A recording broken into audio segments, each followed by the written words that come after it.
नमस्कार, बहुत स्वागत है आप सबका। मैं पुनीत पाठक और मध्य प्रदेश की खबरें विस्तार से दिखाते हैं। सीएम शिवराज सिंह चौहान ने प्रदेश के 75 लाख किसानों को बड़ी सौगात दी। मुख्यमंत्री किसान कल्याण योजना के तहत उन्होंने किसानों के खाते में 1500 करोड़ की राशि ऑनलाइन जमा की। इस दौरान मुख्यमंत्री ने कहा कि ऐसे वक्त में जब सरकार के पास टैक्स का पैसा आना काफी कम हो चुका है, हमारी प्राथमिकता संक्रमित लोगों का इलाज कराना है। मुश्किल वक्त में भी हमने किसानों से उनकी उपज खरीदी का काम जारी रखा है। 90 लाख टन से ज्यादा गेहूं और 1 लाख टन से ज्यादा चना खरीदा जा चुका है। मुख्यमंत्री शिवराज सिंह ने किसानों को भरोसा दिया कि सरकार उनके अन्न का एक एक दाना खरीदेगी। उन्होंने कहा कि बगैर ब्याज पर दिए जाने वाले कर्ज को एक बार फिर शुरू किया गया। इस कर्ज को चुकाने की तिथि बढ़ाकर 31 मई कर दी गई। वर्चुअल तरीके से किसानों को संबोधित करते हुए मुख्यमंत्री ने बताया कि फसलों का जो नुकसान हुआ उसकी राहत राशि और फसल बीमा योजना का पैसा भी आएगा।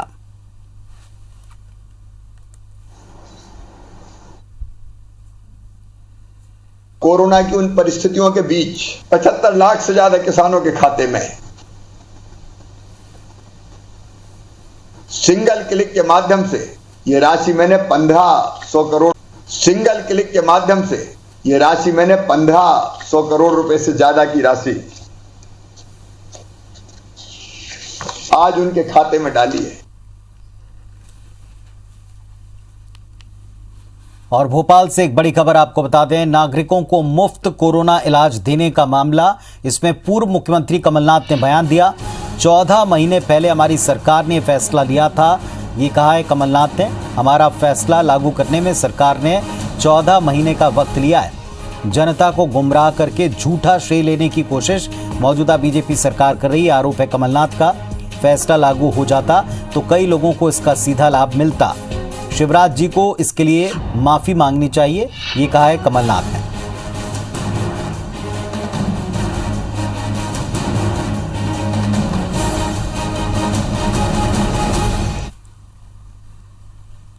इधर जबलपुर के बरगी से कांग्रेस विधायक संजय यादव ने जिला प्रशासन को धरने पर बैठने की चेतावनी दी। संजय यादव का आरोप है कि उनके विधानसभा क्षेत्र में कई ग्रामीण इलाके ऐसे हैं जहां स्वास्थ्य सुविधाएं बिल्कुल भी नहीं हैं। कोरोना संक्रमण ग्रामीण इलाकों में पैर पसार चुका है। विधायक संजय यादव का कहना है कि ग्रामीण क्षेत्र की स्वास्थ्य सेवाएं दुरुस्त करने की मांग को लेकर के वो कई बार जिला प्रशासन के आला अधिकारियों से मिल चुके हैं, लेकिन ना तो ग्रामीण क्षेत्रों में मेडिकल टीम उपलब्ध हो पाई है और ना ही संसाधन जुटे हैं। कांग्रेस विधायक ने चेतावनी दी कि वो अभी 2 दिन और जिला प्रशासन के साथ बातचीत का दौर जारी रखेंगे। अगर इसके बाद भी जिला प्रशासन उनकी मांगों को अनदेखी करता है तो वो सोमवार से अनिश्चितकालीन धरने पर बैठ जाएंगे।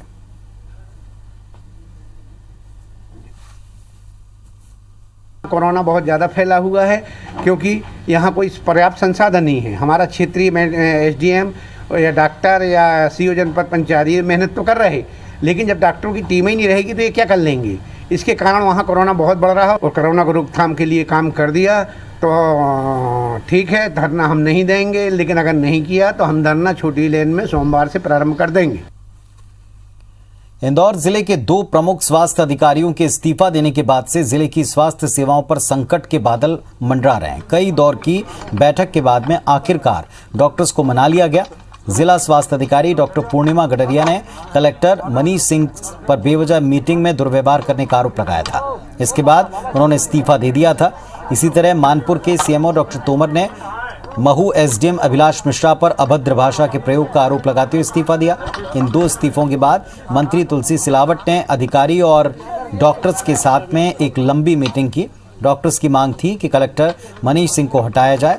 वहीं मंत्री तुलसीराम सिलावट, मंत्री उषा ठाकुर, संभाग आयुक्त पवन शर्मा, विधायक रमेश पेंदोला डॉक्टर्स को अपनी हड़ताल वापस लेने के लिए लगातार कह रहे थे। आधा दर्जन से ज्यादा दौर की बैठकों के बाद आखिरकार डॉक्टर्स माने हैं। कलेक्टर मनीष सिंह के खेद व्यक्त करने के बाद डॉक्टर्स काम पर वापस लौटने पर राजी हुए। बैठक के बाद इंदौर कलेक्टर ने मीडिया के सामने अपने व्यवहार को लेकर खेद प्रकट किया। मनीष सिंह ने कहा कि जिला स्वास्थ्य अधिकारी डॉक्टर पूर्णिमा गडरिया को बुरा लगा तो मैं इस पर खेद व्यक्त करता हूं।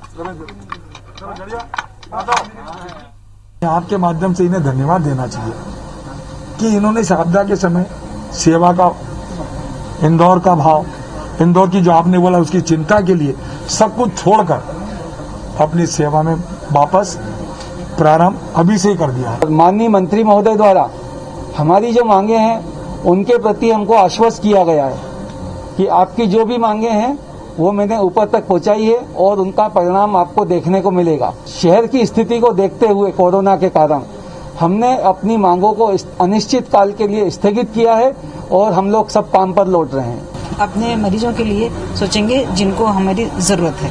इसमें विचार करते हुए हमने सबकी सहमति पर हम सहमत है। प्रशासनिक नाराजगी करने के उपरांत ये समाप्त हो जाती है हमेशा। अगले पल ही हम लोग दूसरे को फिर स्नेह भी करते हैं, प्रोटेक्शन भी देते हैं, मोटिवेट भी करते हैं, तारीफ भी करते हैं।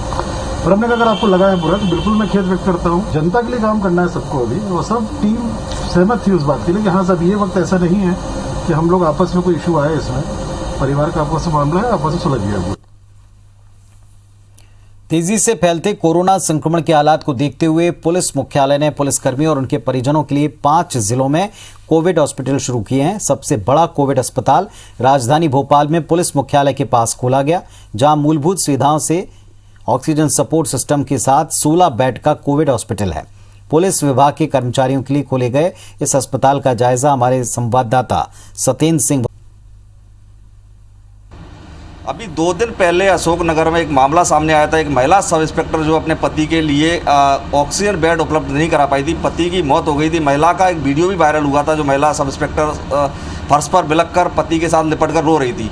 उसी दौरान प्रदेश पुलिस के मुखिया डीजीपी विवेक जौहरी ने पुलिस अस्पताल शुरू किया है। यहाँ पर पुलिस अस्पताल में 16 बेड का ऑक्सीजन के साथ ये कोविड पेशेंट जो पुलिसकर्मी हैं उनके लिए बेड्स अस्पताल शुरू किया गया है। यहाँ तस्वीरों के माध्यम से आप देख सकते हैं 16 बेड का जो हॉस्पिटल है, यहाँ पर कोरोना संक्रमित जो पुलिसकर्मी हैं उनको भर्ती किया जा रहा है। और पुलिस के ही डॉक्टर हैं, पुलिस के ही जो बाकी जो कर्मचारी हैं पुलिस के द्वारा ही ये यहाँ पर काम किया जाता है और पुलिसकर्मियों को इलाज दिया जा रहा है। यहाँ पर अभी वर्तमान में 6 पुलिसकर्मी जो कोरोना संक्रमण से इलाज ले रहे हैं, जिनमें से 4 पुलिसकर्मी जो है ऑक्सीजन बेड पर लेटे हुए हैं, जिनका इलाज जारी है। यहाँ पर दवा वितरण केंद्र भी है, पुलिस का अस्पताल भी है।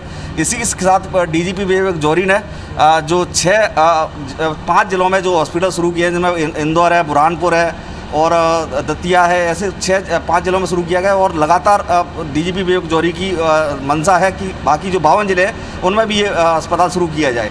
कैमरामैन बीरेन नागर के साथ सत्येंद्र सिंह भदौरिया, IBC 24 भोपाल। सरकार ने राजस्थान आने जाने वाले बसों पर रोक लगा दी। राज्य की ये निर्णय राजस्थान के सीमावर्ती जिलों में कोरोना के बढ़ते मामलों को देखते हुए ले रहा है। ये रोक 15 मई तक के लिए। परिवहन आयुक्त मुकेश कुमार जैन ने आदेश जारी कर दिया है। मुख्यमंत्री शिवराज सिंह चौहान ने जिलों की कोरोना समीक्षा बैठक की थी। समीक्षा बैठक के दौरान ये बात सामने आई कि मध्य प्रदेश के कई जिले जो राजस्थान से सटे हैं, वहां दूसरे शहरों में बसों के माध्यम से लोगों का आवागमन तेज हो रहा है। ग्रामीण क्षेत्रों में कोरोना का संक्रमण इससे बढ़ रहा है। इसके बाद परिवहन विभाग ने राजस्थान के लिए अंतर्राज्यीय बस सेवा पर रोक लगा दी। इसके पहले उत्तर प्रदेश, महाराष्ट्र और छत्तीसगढ़ के लिए बस सेवाओं पर रोक लगाई जा चुकी है।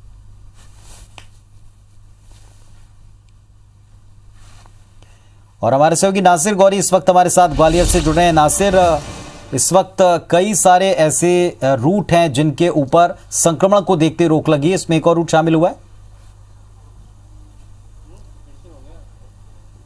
बिल्कुल जाहिर सी बात है, क्योंकि हम देखें कि मध्य प्रदेश में कोरोना संक्रमण बहुत तेजी से फैल रहा है, तो उसको लेकर सरकार की मंशा है कि ऐसी चैन तोड़ी जाए कोरोना संक्रमण की, जिससे ये कोरोना के जो मरीज हैं वो एक शहर से दूसरे शहर में आ रहे हैं। तो जैसे कि सरकार की यानी कि कल सीएम शिवराज सिंह चौहान की बैठक हुई थी और उसमें ये देखा गया कि राजस्थान के कई जिलों में जहाँ पर भारी कोरोना संक्रमण फैला हुआ है वहाँ से लोग परिवहन कर रहे हैं, उससे जो सटे हुए ग्रामीण इलाके हैं वहाँ से मध्य प्रदेश आ रहे हैं। तो अब सरकार ने यानी कि मध्य प्रदेश का जो परिवहन विभाग के जो आयुक्त हैं मुकेश जैन, उन्होंने एक बड़ा फैसला लिया है। उन्होंने राजस्थान से जो जितनी भी जो अंतर्राज्यीय बस सेवा है उसको प्रतिबंधित कर दिया है। 15 मई तक यहाँ की सेवाएं प्रतिबंध रहेंगी। इससे साथ ही देखें तो उत्तर प्रदेश की सेवाएं और छत्तीसगढ़ और महाराष्ट्र ये पहले से ऑलरेडी बंद है। तो कुल मिलाकर देखा जाए तो संक्रमण की चैन तोड़ने की ये कोशिश है। इसके साथ ही जिस तरह से दिल्ली से भी हॉटस्पॉट बना हुआ है दिल्ली, और वहाँ से दिल्ली से जो देश के अलग अलग हिस्सों में जो ट्रेनें जा रही थी उनको भी 28 ट्रेनें हैं, उनको भी स्थगित कर दिया गया है 9 मई तक के लिए। तो कुल मिलाकर देखा जाए तो ये कोशिश है कि कोरोना की जो चैन है उसको ब्रेक किया जाए, क्योंकि लगातार देखने में ये आ रहा है कि रिकवरी रेट तो बहुत अच्छी है, लेकिन जो कोरोना संक्रमण का जो ग्राफ है वो लगातार तेजी से बढ़ता जा रहा है। उसके चलते मौतें भी बहुत हो रही हैं और प्रशासन और सरकारी मशीनरी को बहुत मेहनत करना पड़ रही है। तो ऐसे में सरकार की कोशिश है यही है कि कैसे भी करके इस चैन को तोड़ा जाए जिससे कोरोना संक्रमण पर काबू पाया जा सके। चलिए, तो एक और रूट है जिसके ऊपर फिलहाल रोक लगाई गई है और 15 मई तक के लिए रोक है। बहुत शुक्रिया आपका इस पूरी जानकारी के लिए। ग्वालियर चंबल संभाग में तेजी से कोविड मरीजों की बढ़ती संख्या चिंता की बात है। मरीजों को बेड के लिए मशक्कत करनी पड़ रही है। ऐसे में ग्वालियर में समाज सेवियों ने एक हाईटेक 50 बिस्तरों का आइसोलेशन सेंटर तैयार किया। मंत्री प्रद्युमन सिंह तोमर का दावा है कि ये प्रदेश का पहला यूनिक कोविड आइसोलेशन सेंटर होगा जिसमें इतनी सुविधाएं निःशुल्क मिल रही हों। आइसोलेशन सेंटर का जायजा हमारे सहयोगी ने लिया है। ग्वालियर चंबल अंचल में लगातार कोरोना ने तेज रफ्तार पकड़ ली है, लेकिन उसको लेकर जो समाज सेवी लोग हैं वो भी लगातार आगे आ रहे हैं। खुद प्रद्युमन सिंह तोमर जो ऊर्जा मंत्री हैं, कोविड प्रभारी हैं, उन्होंने ये 50 बेड का एक कोविड सेंटर स्थापित कराया है अपने सहयोग से, जो उनके सहयोगी लोग हैं उनके साथ में। और आप देख सकेंगे कि कितना ये अच्छा तैयार किया गया है। बाकायदा कॉफ़ी है, अगर किसी को भाप की ज़रूरत है वो है, योगा की शीट है और हर बेड पर ऑक्सीजन रहेगी। तो ये कोशिश है। दूसरी ओर हम देखेंगे तो वहाँ पर एक पूरा एक अलग से ऑडिटोरियम टाइप का वो बनाया गया है जहां पर उनको योगा सिखाया जाएगा, म्यूजिकल रहेगा, टीवी लगी हुई है टाइप का वो बनाया गया है जहां पर उनको योगा सिखाया जाएगा, म्यूजिकल रहेगा, टीवी लगी हुई है, तो जिससे लोग परेशान ना हो। भाई साहब, ये कंसेप्ट क्या है, कैसे मन में आया कि ये करा जाए? क्योंकि हम देख ये मेरे यहाँ का मैं कोविड प्रभारी मंत्री हूँ, पर ये विचार सामाजिक लोग आदरणीय हमारे महेश्वरी साहब जो श्याम बाट का समाज सेवी हैं, कई बार हॉस्पिटल कुछ मुद्दों में मेरा डिस्कशन रहा। ये आदरणीय डॉक्टर धर्मेंद्र इछारिया जी हैं, अंकुर महेश्वरी जी हैं और कई अनेक हमारे साथी, जन कल्याण संघर्ष समिति, महेश्वरी समाज, सारे लोगों का ये डिस्कशन था कि लोग इसमें परेशान हैं, लोग मानसिक रूप से परेशान हैं। क्या होता है, मरीज चला गया है, भर्ती है, मरीज की देखभाल प्रॉपर हो जाए। तो हम लोगों को लगा कि एक सब जगहों पे धीरे धीरे हम लोग कोशिश कर रहे हैं ग्वालियर में कोविड सेंटर बने।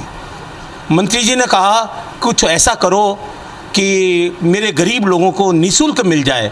आज ऐसी सुविधाएं अगर हॉस्पिटल में लेने जाओगे तो 50,000 से लाख रुपया रोजाना का खर्चा है।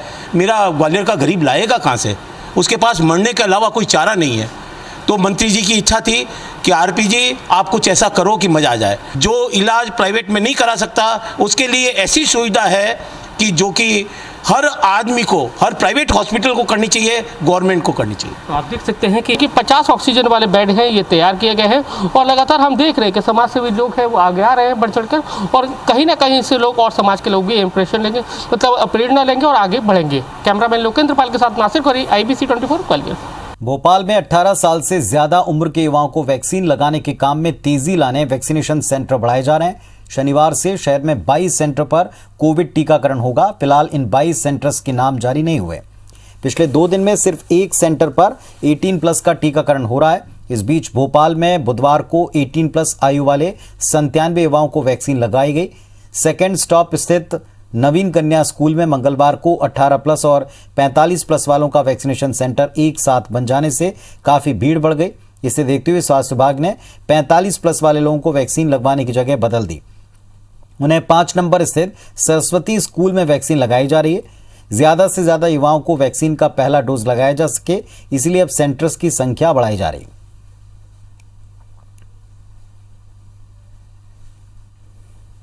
देखिए, लगातार हम 18 साल से प्लस जो हमारे युवा हैं उनके वैक्सीनेशन प्रोग्राम का विस्तार कर रहे हैं और लगातार मध्य प्रदेश में उनके स्थलों में हम इजाफा कर रहे हैं। हम 15 मई तक लगभग 1408 स्थल करेंगे प्रदेश में जिन पर वैक्सीनेशन होगा।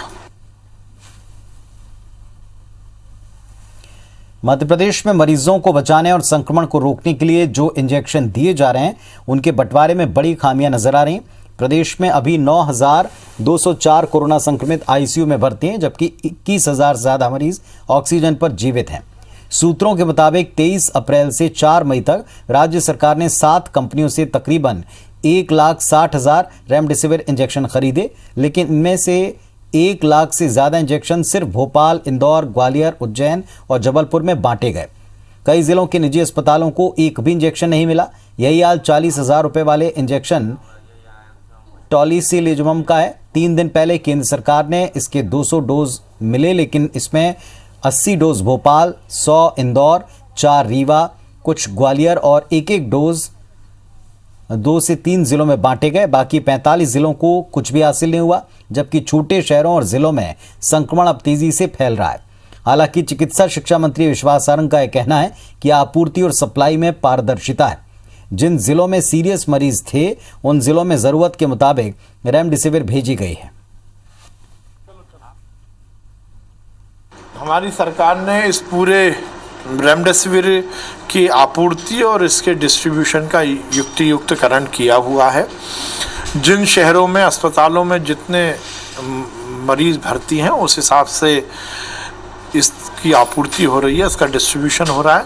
कहीं कहीं यदि इसमें कहीं दिक्कत होगी तो उसको ठीक किया जाएगा। इंदौर में लगातार बढ़ते कोरोना संक्रमण के चलते रेमडेसिविर इंजेक्शन की कमी देखी जा रही है और इसी का फायदा कालाबाजारी करने वाले लोग उठा रहे हैं। इंदौर के विजयनगर पुलिस ने इंजेक्शन की कालाबाजारी करने वाले 11 लोगों को गिरफ्तार किया। इन आरोपियों के पास से 14 इंजेक्शन और 5 बॉक्स फेविफ्लू के जब्त किए गए। वहीं भोपाल के गांधीनगर थाना पुलिस ने इंजेक्शन की कालाबाजारी करते मेडिकल संचालक और एक दवाई सप्लाई करने वाले को गिरफ्तार किया। मुखबिर से सूचना मिलने के बाद पुलिस ने 2 युवकों को रेमडेसिविर इंजेक्शन के साथ गिरफ्तार किया। पूछताछ में एक युवक ने अपना नाम चूला मंदिर निवासी सरजन सिंह और दूसरे ने सूखी सेवने निवासी गौरव लोधी बताया। पुलिस को दोनों के पास से एक रेमडेसिविर इंजेक्शन मिला है। पूछताछ में सामने आया कि सर्जन लोधी का खुद का मेडिकल स्टोर है, जब और दूसरे ने सूखी सेवने निवासी गौरव लोधी बताया। पुलिस को दोनों के पास से एक रेमडेसिविर इंजेक्शन मिला है। पूछताछ में सामने आया कि सर्जन लोधी का खुद का मेडिकल स्टोर है, जबकि गौरव दवाई सप्लाई का काम करता है।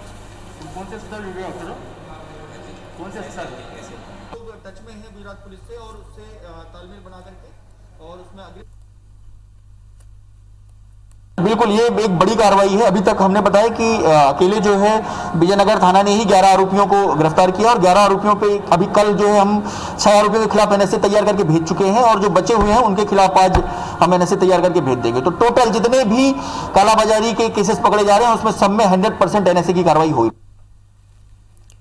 दमोह से एक बड़ी खबर। एस कृष्ण चैतन्य होंगे दमोह के नए कलेक्टर। पदस्थापना के लिए संशोधन आदेश जारी हो चुका है। पहले अनूप कुमार सिंह को यहां का कलेक्टर बनाया था। अनूप कुमार के तबादले का आदेश निरस्त हो गया है।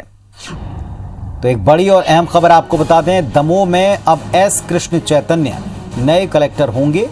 संशोधन आदेश जारी हो चुका है। पहले अनूप कुमार सिंह को यहां का कलेक्टर नियुक्त किया था। अनूप कुमार के तबादले का आदेश अब निरस्त हो गया है।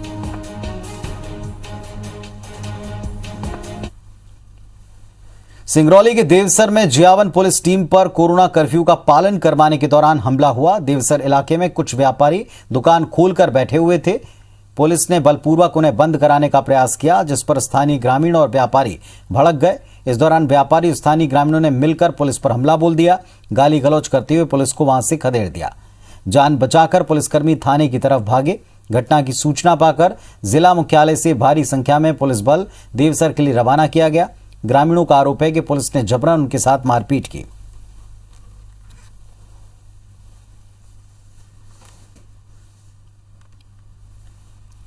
तो इस बुलेटिन में फिलहाल इतना ही। खबरों अपडेट्स के लिए आप देखते रहिए IBC 24। नमस्कार।